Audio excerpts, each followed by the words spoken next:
आप जानते हैं भारत में हजारों करोड़ों की ज़मीनें ऐसी हैं जिन्हें ना तो बेचा जा सकता है और ना ही खरीदा जा सकता है।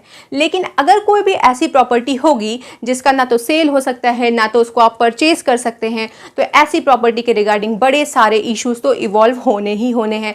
जैसे इलीगल पोजेशन का ही इशू ले लीजिए, या मिसयूज हो सकता है, और करप्शन तो जायज़ की बात है। लेकिन अब ऐसा नहीं होगा, क्योंकि एक नए कानून ने दस्तक दिया है और उसका नाम है उम्मीद एक्ट 1995। जी हाँ, वक्फ एक्ट 1995 का नया नाम है उम्मीद एक्ट 1995। नाम छोटा नहीं है, नाम बहुत बड़ा है। इसका फुल फॉर्म है unified Waqf management empowerment efficiency development act 1995। ये एक्ट बहुत ही बोल्ड स्टेप है, सिर्फ एक्ट ही नहीं है, एक बोल्ड स्टेप है regarding the transparency, accountability and management of Waqf properties. Hello and नमस्कार, मेरा नाम समृद्धि मिश्रा है। मैं आप सभी का स्वागत करती हूँ हमारे platform legal aroma the aromatic world of law में।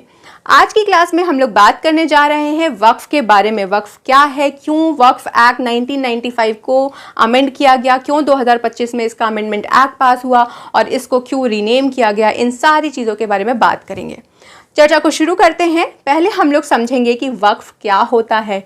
तो कोई भी ऐसी प्रॉपर्टी, चाहे वो मूवेबल नेचर की है चाहे वो इमूवेबल नेचर की है, ऐसी प्रॉपर्टी को एक्सक्लूसिवली अगर आप डेडिकेट करते हैं किसी रिलीजियस पर्पस के लिए, किसी चैरिटेबल पर्पस के लिए, ऑन द नेम ऑफ अल्लाह, तो उसे हम वक्फ बोलते हैं। ठीक है, तो कोई भी प्रॉपर्टी है, अगर आपने बोल दिया कि मैं इस प्रॉपर्टी का दान कर रहा हूँ, इस प्रॉपर्टी से रिगार्डिंग कोई भी चैरिटी का काम हो जाए, कोई रिलीजन काम हो जाए, तो उस प्रॉपर्टी को वक्फ कहते हैं। जो व्यक्ति वक्फ कर रहा होता है उसे हम वाकिफ कहते हैं। वाकिफ का जो भी उस लैंड पे ओनरशिप होता है, वो सारा का सारा ओनरशिप ट्रांसफ़र हो जाता है ऑन द नेम ऑफ अल्लाह। अल्लाह को ही ट्रांसफ़र हो जाता है वो ओनरशिप उस प्रॉपर्टी, उस लैंड के रिगार्डिंग। अब वाकिफ क्या करता है, एक मैनेजर को अपॉइंट करेगा उस पूरी की पूरी प्रॉपर्टी का टेक केयर करने के लिए, और उस मैनेजर को हम बोलते हैं मुतावली। उसे कस्टोडियन कह सकते हैं, उसे आप मैनेजर कह सकते हैं, जो पूरी प्रॉपर्टी को देखेगा, उसमें क्या क्या इनकम जनरेट हो रही है, कैसे मैनेजमेंट करना है, कैसे उसका एडमिनिस्ट्रेशन होगा, इन सब की जिम्मेदारी मुतावली के हाथ में होती है। एक बार प्रॉपर्टी वक्फ को ट्रांसफ़र हो गई तो आप उसे वापस नहीं ले सकते हैं। जितनी भी ओनरशिप राइट है वो सब ट्रांसफ़र हो जाएगी। ऐसा नहीं है कि आपका फ्यूचर जनरेशन का कोई भी व्यक्ति आएगा और बोलेगा कि ये मेरे दादा परदादा की ज़मीन है, ये मुझे दे दो। ऐसा कुछ भी नहीं हो सकता है। एक बार प्रॉपर्टी दे दिया तो दे दिया, दोबारा देखना मत उधर। दो कंडीशंस भी लगाई गई हैं इसके ट्रांसफ़र पे, कि पहली बात तो ये है कि आप इस प्रॉपर्टी को ना तो सेल कर सकते हैं, ना तो ट्रांसफ़र कर सकते हैं, और ना ही इनहेरिट कर सकते हैं। जी हाँ, आप लीज और रेंट पे दे सकते हैं, लेकिन वो भी स्टेट वक्फ बोर्ड के सैंक्शन के बाद। अदरवाइज सेल, ट्रांसफ़र, इनहेरिटेंस तीनों प्रोहिबिटेड है उस प्रॉपर्टी के रिगार्डिंग। दूसरा कंडीशन है कि एक बार प्रॉपर्टी वक्फ को चली गई तो दोबारा लेने मत जाना। Once a Waqf always a वक्फ करके एक डॉक्ट्रिन भी हम लोग लॉ में पढ़ते हैं। अब बात करते हैं एडमिनिस्ट्रेशन की। तो वाकिफ, जिसकी वो प्रॉपर्टी है, उस व्यक्ति ने उस प्रॉपर्टी को वक्फ को डोनेट किया है, वक्फ डोनेट कर रहा है वो ऑन द नेम ऑफ अल्लाह, तो वही व्यक्ति क्या करेगा, उस प्रॉपर्टी के मैनेजमेंट के लिए मुतावली अपॉइंट करता है, जिसके बारे में हमने बात किया।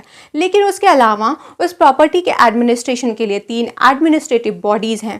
पहला है आपका सेंट्रल वक्फ काउंसिल, दूसरा है आपका स्टेट वक्फ बोर्ड कमीशन, और तीसरा आता है आपका ट्रिब्यूनल। अब ओरिजिन की बात करते हैं तो देखो भैया, वक्फ वर्ड जो है ना, ये एक अरबिक वर्ड वकूफ़ा से डिराइव हुआ है, जिसका मतलब होता है टू लिंक और टू टाई अप। तो वक्फ अरबिक वर्ड है, तो कॉन्सेप्ट भी बाहर से ही आया होगा, भारत का तो कॉन्सेप्ट है नहीं। तो जी हाँ, दिल्ली सल्तनत पीरियड के समय में ये कॉन्सेप्ट टर्किश रूलर भारत में लेकर आए थे, और इस कॉन्सेप्ट के माध्यम से बहुत सारे प्रॉपर्टीज़ को बनाया गया था। बहुत सारे मदरसाज बने थे, रिलीजियस पर्पस और चैरिटेबल पर्पस और स्कूलिंग पर्पस वगैरह के लिए जो भी उस समय काम होता था, उन सब के रिगार्डिंग बहुत सारी प्रॉपर्टीज़ बनी। मुग़ल पीरियड में तो बहुत ही ज़्यादा फ्लरिश किया वक्फ, और जब ब्रिटिशर्स आए तो उन्होंने क्रिटिसाइज़ किया। उन्होंने बोला भाई ये जो वक्फ का कॉन्सेप्ट है ये बहुत ही इनवैलिड है। उनका कहना था कि ये एक परपीचुइटी है, it is the perpetuity of the worst and most pernicious kind. इसका मतलब ये है कि देखो, परपीचुइटी में क्या होता है कि आप जो है लैंड को ना तो ट्रांसफ़र कर सकते हैं, ना ही सेल कर सकते हैं, और ना ही इनहेरिट कर सकते हैं। तो वक्फ के कॉन्सेप्ट के हिसाब से क्या होता था कि एक प्रॉपर्टी है, इस प्रॉपर्टी को हमने बोला कि ये हम रिलीजन और चैरिटी के पर्पज से यूज़ करेंगे, लेकिन इस प्रॉपर्टी का मैनेजमेंट किसके हाथ में है? जिसने उस प्रॉपर्टी को वक्फ को दिया है उसी व्यक्ति के घर का कोई व्यक्ति मुतावली बन सकता है और उस प्रॉपर्टी से जनरेट हो रही इनकम उन्हीं के काम आने वाली है। तो वक्फ में क्या बोल रहे हैं कि वक्फ एक ऐसा कॉन्सेप्ट है जो कि it is a perpetuity of the worst and most pernicious kind. इसके माध्यम से आप क्या कर रहे हैं? एक प्रॉपर्टी को डिस्गाइज कर रहे हैं कि आप प्रिटेंड कर रहे हैं कि ये रिलीजन के पर्पज से, चैरिटी के पर्पज से, लेकिन वो प्रॉपर्टी आपके ही परिवार के आने वाले सदस्यों के बीच में ही रहने वाली है। क्योंकि अभी हम पढ़ेंगे वक्फ अलल औलाद का कॉन्सेप्ट। उसमें क्या होता है कि एक प्राइवेट वक्फ बनाया जाता है, तो जो वक्फ बना रहा होगा वो वाकिफ क्या करेगा? अपने ही बेटे को बोलेगा कि जो भी मुतावली के तौर पे उसे अपॉइंट कर देगा, और या ये भी कह सकते हैं कि इस प्रॉपर्टी से जो भी बेनिफिट आएगा वो मेरे बेटे और मेरे बेटे के मेल डिसेंडेंट्स के पास जाएगा, फीमेल्स के पास नहीं जाएगा। मतलब कोई लड़की होगी तो उसको कुछ नहीं देंगे और बेटों को भी कुछ नहीं मिलेगा, सिर्फ और सिर्फ उनके जो वाकिफ़ हैं उनके मेल और उनके मेल डिसेंडेंट्स के पास ही सारे बेनिफिट्स जाएंगे। तो क्या हुआ? आपने प्रॉपर्टी को रेस्ट्रिक्ट कर लिया ना। दिखा तो रहे हो कि आप चैरिटी के पर्पज से हो, लेकिन काम क्या हो रहा है कि फैमिली में ही उसकी इनकम को आप मूव ऑन करते जा रहे हैं। लेकिन ब्रिटिशर्स ने बोल तो दिया कि ये इनवैलिड है, पर फिर भी इसको वैलिडेट करने के लिए, वक्फ के कॉन्सेप्ट को वैलिडेट करने के लिए मुसलमान वक्फ वैलिडेटिंग एक्ट 1913 को लाया गया। अब एक बार ये एक्ट आ जाता है ना 1913 में, उसके बाद सिलसिला चलता ही रहता है। 1954 में वक्फ एक्ट 1954 लाया गया। उसके बाद 1964 में सेंट्रल वक्फ काउंसिल को इस्टेब्लिश किया गया और 1995 में बड़ा ही धमाकेदार काम होता है और वक्फ एक्ट 1995 लेकर आया गया। ये एक्ट लाया गया था कि इंडिया में जितनी भी वक्फ की प्रॉपर्टीज़ हैं उनको अच्छे से मैनेज करो। जो सेंट्रल वक्फ काउंसिल है, स्टेट वक्फ बोर्ड है, इनको पावर्स दे दो, इनके फंक्शंस को इन्हांस कर दो, ट्रिब्यूनल्स को अनलिमिटेड पावर दे दो, और उसके साथ साथ जो इसके प्रोविजंस थे ये बड़े ही आर्बिट्रेरी नेचर के थे।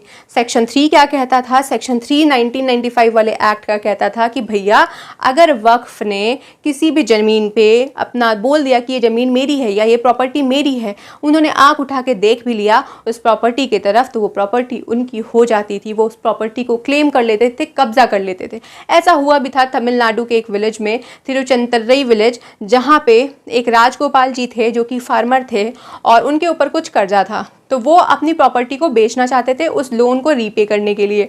तो उन्होंने क्या किया? उन्होंने उस प्रॉपर्टी को सेल करने के लिए लेकर गए। हुआ ये कि जब वो प्रॉपर्टी बेच रहे थे तो उनसे एनओसी मांगा गया, नो ऑब्जेक्शन सर्टिफिकेट। जब एनओसी मांगा गया तो वो लोग परेशान हो गए, और जब एनओसी लेने गए तो उन्हें पता चला कि ये पूरा का पूरा जो गांव था, मतलब राजगोपाल जी का ही प्रॉपर्टी नहीं, उनका ही लैंड नहीं, बल्कि पूरा का पूरा गांव ही वक्फ बोर्ड के नाम पे था। मतलब सिर्फ राजगोपाल जी का घर नहीं, सिर्फ उनका लैंड नहीं, पूरा गांव। आप समझ सकते हैं सेक्शन 3 क्या कह रहा है कि अगर उन्होंने बिलीव कर लिया कि ये प्रॉपर्टी उनकी है तो पूरी की पूरी प्रॉपर्टी उनकी ही हो जाती थी। ऐसा सेक्शन 3 में लिखा था और ऐसा देखने को भी मिला। ऐसा हुआ भी था। गुजरात हाई कोर्ट में एक एप्लीकेशन दिया गया था वक्फ बोर्ड की तरफ से कि जो बेट द्वारका में 2 आइलैंड्स हैं उस पर भी, उसको भी अपनी प्रॉपर्टी क्लेम कर रहे थे। फिर पार्लियामेंट का मैटर हुआ ही था, वो तो आपको पता ही है। सेक्शन 40 कहता था कि प्राइवेट प्रॉपर्टी भी उनकी प्रॉपर्टी हो जाएगी अगर आप उस पर अपनी ओनरशिप को नहीं प्रूव कर पाए। मतलब बर्डन ऑफ प्रूफ भी आपके ऊपर। आपकी ज़मीन जा रही है, वक्फ उसको अपनी ज़मीन बोल रहा है, लेकिन प्रूव आपने करना है कि वो ज़मीन आपकी है, ये आप ही प्रूव करके बताओ। अगर आप फेल हो गए प्रूव करने में तो सेक्शन 85 कहता था कि भैया तुरंत तत्काल प्रभाव से ज़मीन को वैकेट कर दो, तुम्हारी ज़मीन नहीं है वो वक्फ की ज़मीन है। अगर तुम फेल हो गए प्रूव करने में तो वो ज़मीन वक्फ को ट्रांसफ़र हो जाएगी, उसको तुरंत तत्काल प्रभाव से खाली किया जाए।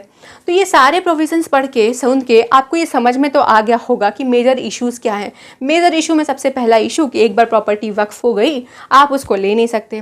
ट्रिब्यूनल को इतनी पावर दे दिया गया था कि ट्रिब्यूनल का डिसीजन फाइनल था। ट्रिब्यूनल जो बोल देता था आप उसको लेके किसी भी ऊपर के कोर्ट में क्लेम नहीं कर सकते थे, उसका डिसीजन फाइनल था। कोई जुडिशियल रिव्यू नहीं होने वाला था, उसके ऊपर कोई कोर्ट नहीं थी। और साथ ही साथ दिल्ली हाई कोर्ट में एक पीआईएल दायर किया गया था और उस पीआईएल में पूछा गया था कि कॉन्स्टिट्यूशनल वैलिडिटी क्या है वक्फ की, ये बताई जाए, क्योंकि ये एक ऐसा एक्ट है, वक्फ एक्ट 1995 एक ऐसा एक्ट है जो सिर्फ एक ही रिलीजन पे लागू होता है, बाकी किसी पे लागू नहीं होता है। तो इसकी कॉन्स्टिट्यूशनल वैलिडिटी क्या है, इस पे बात किया जाए।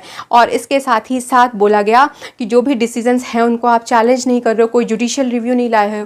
तो ये सारे मेजर इश्यूज़ की वजह से वक्फ एक्ट 1995 में अमेंडमेंट की बात शुरू हुई। और ये कोई नया नहीं है, 2013 में भी अमेंडमेंट हुआ था। 2006 में सच्चर कमेटी की रिपोर्ट आई थी, उस रिपोर्ट के माध्यम से भी बोला गया था कि इस एक्ट में अमेंडमेंट्स करिए, इसके जो प्रॉपर्टीज़ के मैनेजमेंट के लिए कुछ चीज़ें चेंज किया जाए, साथ ही साथ इसमें नॉन मुस्लिम मेंबर्स को भी अपॉइंट किया जाए, जो वक्फ बोर्ड कमीशंस वगैरह हैं वहाँ पे नॉन मुस्लिम्स को आप अपॉइंट करिए।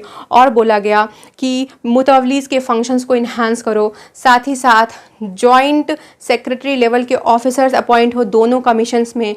और ये भी कहा गया कि जो नॉन मुस्लिम्स हैं उनको एक्सक्लूड ना करें बल्कि इंक्लूड करें इस वक्फ बोर्ड कमीशन में। फिर 2008 में जॉइंट पार्लियामेंट्री कमेटी की रिपोर्ट आती है। उनका कहना था कि देखो, ट्रिब्यूनल का डिसीजन फाइनल हो जाता है, उसके ऊपर किसी की सुनवाई नहीं होती, तो कम से कम रिट जुरिस्डिक्शन के माध्यम से हाई कोर्ट में अपील करने का भी एक प्रावधान लाया जाए। और उनका ये भी कहना था कि कंपोजिशन जो है वक्फ बोर्ड का उसको चेंज करें। बात को आगे बढ़ाएं इसके पहले ये जान लेते हैं कि वक्फ बोर्ड के पास कितनी संपत्ति है। 8 लाख एकड़ ज़मीन इनके पास है। ये इंडिया का 3rd लार्जेस्ट लैंड ओनर है। मतलब आर्मी रेलवे का तो समझ में भी आता है, लेकिन इनके पास 8 लाख एकड़ की ज़मीन है। 16,713 मूवेबल प्रॉपर्टी है इनके पास। 8,72,328 इमूवेबल प्रॉपर्टी है इनके पास और 3,56,031 वक्फ इस्टेट्स हैं इनके पास। इतनी ज़्यादा संपत्ति इनके पास है। और जितने इश्यूज आपने पढ़े, जितने रिकमेंडेशंस पढ़े, सच्चर कमेटी का रिकमेंडेशन आया था 2006 में, जॉइंट पार्लियामेंट्री कमेटी का रिकमेंडेशन आया था 2008 में, इन सब चीज़ों को लेके बिल को इंट्रोड्यूस किया था अमेंडमेंट लाने के लिए 1995 वाले एक्ट में। की फीचर्स इस एक्ट के ये हैं, जो अमेंडमेंट एक्ट आया है 2025 में, जो कि 8 अप्रैल से लागू हो गया है। उसमें सबसे पहली बात कि वक्फ एक्ट 1995 का नाम उम्मीद एक्ट 1995 रख दिया गया है। ये कई बार आपसे पूछ भी सकते हैं, एमसीक्यू में पूछ सकते हैं कि उम्मीद का फुल फॉर्म क्या है। तो unified Waqf management empowerment efficiency development act 1995। अब बात हुई कि फॉर्मेशन कैसे होगा उसका वक्फ का। तो कहते हैं कि देखो, पहले क्या होता था कि किसी की भी प्रॉपर्टी को वक्फ ऐसे ही डिक्लेयर कर देते थे। इलीगल पोजेशन वाला इशू मैंने बोला कि इलीगल पोजेशन हो रहा है, प्रॉपर्टीज़ का मिसयूज़ हो रहा है, किसी की भी प्रॉपर्टी को ये क्लेम कर रहे हैं कि ये मेरी प्रॉपर्टी है। तो कहा गया कि देखो, जो व्यक्ति 5 साल के लिए इस्लाम को प्रैक्टिस करेगा उसी की प्रॉपर्टी वक्फ के लिए जाएगी। दूसरा इन्होंने कहा वक्फ अलल औलाद वाले कॉन्सेप्ट को चेंज किया। उसमें कहा कि देखो, जो तुमने बोला था कि हमारा ये प्रॉपर्टी है, ये वक्फ प्राइवेट वक्फ बन गया। अब इस प्रॉपर्टी से जनरेट हो रही इनकम बेनिफिट्स किसको जाने वाले हैं? जो वाकिफ था, जिसने इस प्रॉपर्टी को डोनेट किया, उसके मेल डिसेंडेंट्स को और उसके बेटे को। बेटियों को कुछ भी नहीं जाता था, बेटियों का कोई इनहेरिटेंस का अधिकार नहीं था, तो उसको चेंज करके बेटियों का इनहेरिटेंस का अधिकार शामिल किया गया। वक्फ बाय यूज़र बड़ा ही डरावना कॉन्सेप्ट है। कह रहे हैं कि मान लो किसी का लैंड था, उन्होंने उस लैंड पे मस्जिद बनवा दी। अब मस्जिद बनवा दी तो नमाज़ पढ़ने गए, अब आसपास पड़ोस मोहल्ले के लोग भी आके नमाज़ पढ़ने लगे, और मान लो उस लैंड पे लंबे समय तक रिलीजियस प्रैक्टिसेस होने लगी। वहाँ पे लोग नमाज़ पढ़ रहे हैं और ईद वीद सेलिब्रेट कर रहे हैं, सब कुछ कर रहे हैं। तो लंबे समय तक अगर वहाँ पे रिलीजियस हरकतें हो रही हैं, रिलीजियस प्रैक्टिसेस हो रही हैं, तो वो क्या हो जाएगी? वो प्रॉपर्टी वक्फ बाय यूज़र हो जाएगी। मतलब आप उसको यूज़ कर रहे हैं फॉर रिलीजियस पर्पस, बस इसी वजह से वो प्रॉपर्टी वक्फ की हो जाती है। ऐसा ही केस तो ज्ञानवापी मस्जिद के उसमें भी हुआ था। इसी चीज़ को लेके इश्यूज़ उठे थे कि आप किसी भी प्रॉपर्टी पे अगर अपने रिलीजियस फंक्शंस को, रिलीजियस प्रैक्टिसेस को परफॉर्म कर रहे हैं, तो वक्फ बोलता था कि वो प्रॉपर्टी मेरी है। तो वक्फ बाय यूज़र का कॉन्सेप्ट आया, इसको भी हटाया गया आपके नए एक्ट में, उम्मीद एक्ट 1995 में इसको एलिमिनेट किया गया। अल औलाद, वक्फ अलल औलाद का कॉन्सेप्ट मैंने समझा दिया। आप कह रहे हैं कि अगर गलती से आप किसी गवर्नमेंट की प्रॉपर्टी पे हाँ आंख लगा के देख लो कि ये प्रॉपर्टी आपकी है, तो भाई ऐसा कुछ नहीं है, सीज हो जाएगा वो, और कलेक्टर ओनरशिप के रिगार्डिंग सारे डिस्प्यूट्स को रिजॉल्व करेगा। फिर कहते हैं कि सर्वे के लिए, प्रॉपर्टी के सर्वे के लिए सर्वे कमिश्नर्स को की जगह आप कलेक्टर्स को अपॉइंट किया जाएगा। ट्रिब्यूनल के पास बहुत पावर थी कि उसका जजमेंट फाइनल है, लेकिन अब हाई कोर्ट में आप अपील कर सकते हैं उसके दिए गए डिसीजन के रिगार्डिंग। और ट्रिब्यूनल में 3 लोग बैठेंगे, एक तो कोई ऐसा व्यक्ति जो मुस्लिम लॉ मुस्लिम ज्यूरिस्प्रूडेंस का एक्सपर्ट हो, दूसरा डिस्ट्रिक्ट जज को हम चेयरमैन बनाएंगे और जॉइंट सेक्रेटरी लेवल के ऑफिसर को अपॉइंट किया जाएगा। फिर थर्ड बात बोलते हैं कि सेंट्रल गवर्नमेंट रूल्स बनाएगा। और इम्पॉर्टेंट बात ये भी है कि जो सेंट्रल वक्फ काउंसिल था, स्टेट वक्फ बोर्ड है, उन लोगों में जितने भी ऑफिसर्स अपॉइंट होने वाले थे वहाँ पे 2 नॉन मुस्लिम्स को भी अपॉइंट करना मैंडेटरी कह दिया गया है। तो दोस्तों ये थी एक कॉम्प्रिहेंसिव चर्चा रिगार्डिंग वक्फ एक्ट 1995, जो कि उम्मीद एक्ट 1995 के तौर पे आया है। आई होप आपको चीज़ें क्लियर हुई होंगी। अगर आपको क्लास पसंद आती है, चर्चा पसंद आती है, विषय पसंद आता है तो कमेंट बॉक्स में ज़रूर कमेंट करिएगा। तब तक के लिए आप मेरे इस लॉ प्लेटफॉर्म को, लीगल सरोमा के एरोमेटिक वर्ल्ड को एक्सप्लोर करते रहिए। Thank you. जय हिंद। Have a good day.